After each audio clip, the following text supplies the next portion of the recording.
এরপর আল্লাহ পাক বলছেন তুমি সবগুলোকে এক জোড়া করে উঠাও নৌকায়। এখন যত এই যে প্রজাতির গাছপালা দেখছেন, পশু পাখি দেখছেন, সব এক জোড়া করে তিনি উঠালেন। কোথায়? তাহলে চিন্তা করেন নৌকাটা কত বড় ছিল, বিশাল। আল্লাহু আকবার। সব এক জোড়া করে উঠালেন। এরপর আল্লাহ রাব্বুল আলামিন বলছেন যে ফারাত্তান নূর, একদম মাটি ফেটে থলথল করে পানি বের হওয়া শুরু হলো। আসমান থেকে প্রবল বৃষ্টি বর্ষণ শুরু হলো।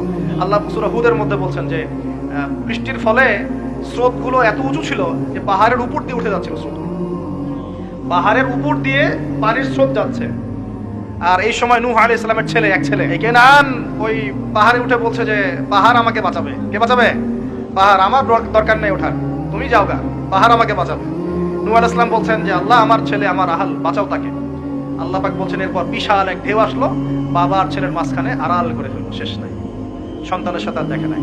নূহ আলাইহিস সালাম কান্নাকাটি করে বলছেন আল্লাহ ইন্নাহু মিন আহলি, আমার ছেলে আমার পরিবারের একজন, আল্লাহকে মাফ করে দাও। আল্লাহ পাক ধমক দিয়ে বলছেন লাইসা মিন আহলিক, সে তোমার পরিবারের কেউ না।